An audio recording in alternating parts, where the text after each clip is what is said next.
Hello everyone, I'm Ernie Suggs, a reporter for the Atlanta Journal-Constitution and editor of Unapologetically ATL. Today we have a special guest on our regular series of interviewing newsmakers, and today we have a very special newsmaker. And today we're interviewing Leroy Chapman, who has just been named the editor of the Atlanta Journal-Constitution. So this is a very special moment. This is a very special time for us, so we're excited to have him on. Leroy, how you doing today? I'm doing great, Ernie. Thank you for having me on. And this is, I'm not accustomed to this, been on the other side of it, but I am ready to go. Well, let me just jump right in. It's been a week since the announcement has been made. How do you feel about this? How do you feel about your job? Yeah. So, obviously it's history. I think that headline meant a lot to people. This institution's been around for a long time. So 155 years, first time you have someone of color who will lead this newsroom, and that's not lost on me. And so as you think about, why people are celebrating, it's really not me. It's the fact that I'm a person of color and I am now somewhere where a person of color has never been. So when you think about the significance of that in 2023, it's still, again, historic. It sort of hits people emotionally. And I think that, again, it's proof that, we belong, we're capable. And I take on the challenge too, because this institution, again, has been around for a long, long time, and I am grateful to be entrusted with it. You mentioned the word belong, you belong. Were there ever any doubt in you when they said, hey, we want you to be the editor? Was there ever any doubt or any fear that this is a big job, No. And so, and I say that just not, arrogantly. I just say it because I believe in the work that's put in. So, there's confidence that you earn. And I think over the years, I've probably always had a little bit of this kind of the irrational confidence of an 11-year-old. Well, I can do this. I can jump off the top of the house or do this sort of thing. And I was in the ER a lot when I was an 11-year-old kid because of that. So I probably have still a little bit of that in me that feels like I could probably do it. But also I have earned confidence. And what that means, and the difference is this: when you've done stuff where it's proven that you can do it, that's the kind of confidence that's earned. And that is, I think, as I ascend to this job, I've been in Atlanta, so I know Atlanta. And also I've been basically running the daily news operation for quite some time. So the daily news gathering has been, answering up through me for quite some time. So you talk about the daily news gathering has been answering up to you for a while. But what are you stepping into? What is the state of the Atlanta Journal-Constitution? Oh yeah, so we are in a time of transition. We have a new publisher. We know that as a printed 7-day-a-week newsletter that at a certain point, we're gonna have to make some decisions about that because the business case will probably change and has been changing over the years. I think we can see that. But also too, news consumption habits have changed. So nobody, banks like they used to, or even go to the grocery store like you used to, right? Technology is changing us, and we're not exempt from that. So will we change? Yes. But I think that change for us, we approach it with some confidence. We still have a very strong news brand. People know who we are. They trust us. And so we know we can do impact journalism too. If you think about some things now, we're about to close the General Assembly. Well, there are things that we're considering at the State House that are solely because the Atlanta Journal-Constitution reported problems that needed solutions. So we know we can move the needle in terms of being a solution, a vessel for solution in Atlanta. Do you have any kind of changes planned? I'm cool, right? We do. So I think that we understand that our audience of the future is going to look a little different than our audience right now. I mean, we got to get younger. We got to be very inclusive in terms of race. There is a big audience, the audience that are, our subscribing audience. We have some audience that will nibble around ajc.com for free. And then we have a very loyal audience who, of course, take all of our products and they pay for us. Well, we know that we need to change a little bit because we've got to get more of those folks. So that's going to mean, thinking about the topics we cover, how we embed in communities, being very present in the moment. So you're gonna see more of that. And I think as we demonstrate our relevance, we will get more audience. So great journalism and being present will get us more audience. Now, you are the editor-in-chief of the Atlanta Journal-Constitution. Yes. So you're going to be, in the newsroom, kind of guiding the news function, guiding everything. Sure. But how is your role going to change, or how are you going to change personally as you move out into the community? Because this is also, you're also the face of the newspaper now. Yeah. I mean, that comes with the job, and I realized it. So Kevin Riley was excellent at that. So Kevin was the kind of guy you invited in the community, he'll show up. I'll have to do the same thing. So I really look forward to that. And if you look at the tradition of the AJC's editor, he has been a leader in the community, meaning that he is present and available to leaders, in the city, in Georgia, and beyond, to, help kind of convene people, to organize these conversations that are aimed at solutions. So I plan to do that.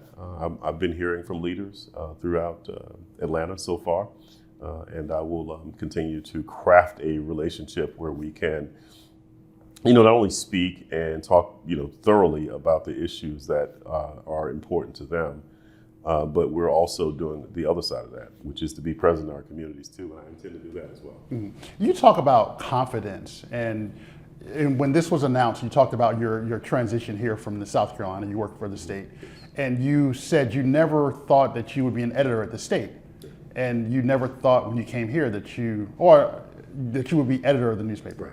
So talk about that transition coming from South Carolina to Atlanta, big Atlanta, and what that was, and just how you've been able to, become what you are, or who you are, or where you are. Yeah, Ernie, that's a good question. So coming from South Carolina, obviously, this is a bigger market.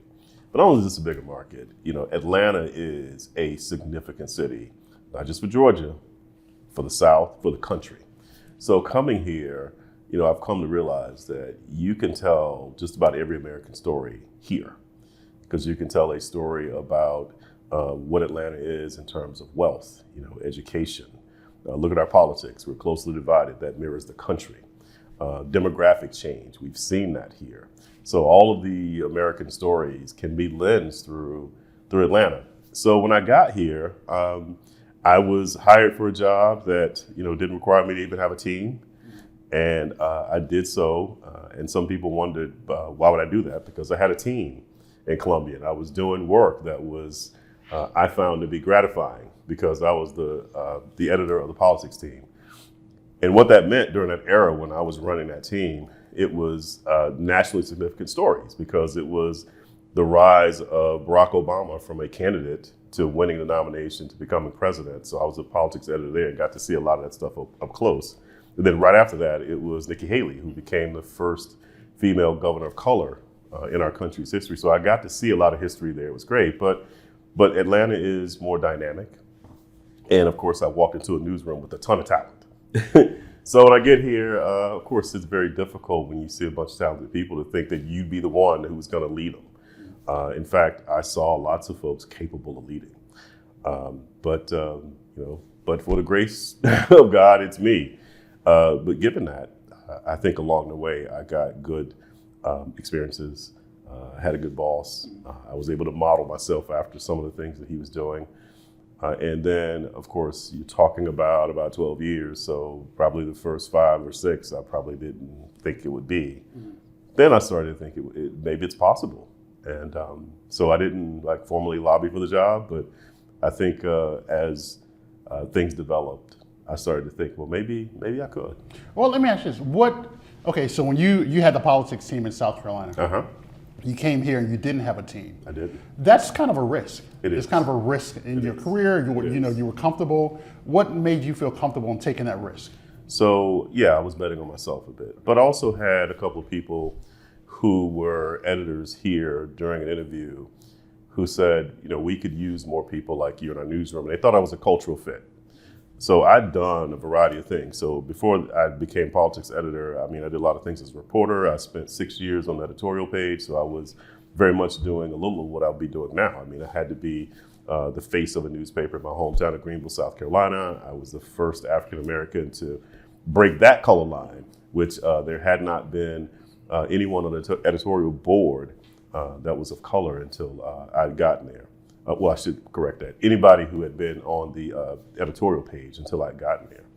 So it was a sum of a lot of experiences that sort of got me to a point where, I felt like if opportunities came, I could probably, seize them. And so here's the thing that's great about this newsroom and the leaders who brought me in. They didn't make me any promises. They said, we could use you. We think that there's, you got a little something that would add to our culture here. But, there'll be opportunities that come and it'll be up to you to seize them. And they didn't lie because as I got in the room, it's been nothing but ascendancy since then. So they gave me a team and then they gave me more teams and then they gave me more teams and I look around and, I'm basically running the daily news operation. So it was gradual, but again, that's where the earned confidence comes from. It was a gradual thing that prepared me for this moment. So you talk about the gradual movement up, and you mentioned earlier that probably 5 or 6 years in, you start thinking that this could be a possibility. Mm-hmm. Was there a particular moment or was there anything that particularly happened, or you just said, as I'm progressing up, being an editor could be a possibility? So, yes, a couple things happened too. I started to get calls from other people. So it wasn't really necessarily all together about being the editor of the AJC, but there were some other news organizations who called and said, we think you could be the editor here. Okay. So it really did make me reframe and rethink some things, because when you talk to other folks and you say, here's the case that I could make for your news organization. So here's what I've done here. And I got to tell you, I've gone into a couple of those and they are blown away, number one, by some of the things the AJC has done, because we've been ahead of the curve on a lot of things. Now, we're imperfect. There are lots of things we've got to do in terms of our products, things like that. But in terms of the journalism and some of the things that we've done strategically, being able to take that to other news organizations who are looking to hire, often they were really impressed that we were so far ahead. So that's the kind of thing that gives you the confidence to say, well, if it's not here, it might be somewhere. So I started to think that it could be it. Now I say that just to say that we have been blessed with a lot of good leaders. And I can name a couple of other folks who very well could be in the same position. And a couple of them aren't here anymore. They've gone off to do great things. But we were blessed with lots of leaders here who were very capable. So this is a big job. We talked about the job and about the merits and how you're the perfect person. A lot of people feel you're the perfect person. Well, thank you. But there's also historical significance in this position, because this is the first time in 155 years that the Atlanta Journal-Constitution has hired an African American to run the paper. Yes. So give me your sense of what that means to you significantly, historically. So it will make a difference in this way. There are some people who will see evidence. I'll be visible, and they will now, I think, be confident they can approach us. So as a traditional newspaper, we've suffered from being sort of nameless and faceless for a long, long time. Very institutional and powerful. And that can put people off. And so one of the things that we want to do is humanize our newsroom. I'm your neighbor. So I know there's a lot of power with, the AJC's history and its brand and its reach and all those things, its capabilities to be able to investigate and do lots of things. So that can put people off. But at the end of the day, I think there are two things that's important for me to show. Number one, we and I intend to be inclusive of everyone, especially with the history with African Americans, because we've not always been aligned, right? So that's something that I can help resolve. Then two, as we think about being really attuned to the solutions, the urgent solutions, the conversations that have to happen in order for us to arrive at solutions, I want to be a great listener. So if I can do those two things, that's great. And I don't know if we've always done the best job at it. So that's the change. That's, I think, in terms of the history, there's something very practical there that I think will work for us. So you've already started. You're on the job. You rolled up your sleeve. So how has the first few days been? It's just been overwhelming. I've been getting calls from lots of people who want to meet. So if I don't want to pay for breakfast for about the next month, I don't have to. I presume, because people want to take me to breakfast and lunch and other things. And I'm going to take some invitations to go out. So it's been that. It's also been a lot of conversation with other journalists who've, I've been doing this a long time. So along the way, it's a pretty small group in terms of journalists. I mean, you get to know people from across the country. So people have been very generous. There are people who have this job at other big, American big city newspapers who have reached out to offer their counsel. They've talked about the importance of the first 30 days, 60 days, 90 days, all of those things. So I'm getting a great response. I'm getting the offer of help should I need it. And I think I will take up a bunch of invitations and I'll lean on a bunch of people who have offered help because, again, this is a big job and I want the community to be confident and I want our room to be confident because here's the other thing. Kevin Riley spent, his 12 or 13 years here. And I think that he did an excellent job of advocating for our journalism and also being someone who, despite all of the change, was a calming influence. Well, I want this tradition to be that this transition to be that too. I want to make sure that we don't overreact to the fact that there's change. And I think I'd like to take the best of Kevin's leadership and preserve that and then add some of the things I think that I bring to the table too. Okay, well, I really appreciate you coming in. Anything you want to say to the newsroom or to the community as we close out? Sure. This is the honor of a lifetime. So getting here, it is and I've said this a couple of times, it's a great American story. I can trace my family back to colonial America. I had a cousin of ours who did that. And that's on my mother's side. And even on my father's side, maybe can't trace it that far, but can trace it to the family, the white family who bears my name and who still lives on the properties where my family was owned. And so given that, this is significant and I get it. So personally, it is an honor of a lifetime. And I know that I represent a lot of people who did not have the same opportunities. So no matter their ambitions, their talents, they just didn't get a chance. And we're not talking about history here. My grandfather was born in 1909. So my dad's dad was born in 1909. So when you think about the arc of his life, and he died when I was 8. So he never could have envisioned this. And my father has since passed away. He passed away in 2020. He probably could. He thought I could do a lot. And he was one of my biggest cheerleaders. So I hate that he didn't get to see this, but I know he's proud. I met your mother last year, right around this time.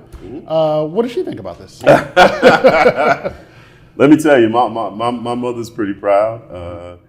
It's funny too, because you can appreciate this.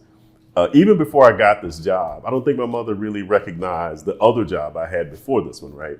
So she's retired now and she watches a lot of cable TV news.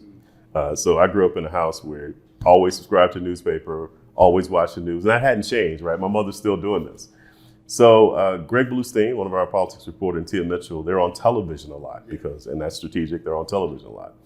And so my mother asked me once, she said, she's like, so these folks work with you? I was like, yeah, Ma, I mean, they do, and blah, blah, blah, this, that, and the third.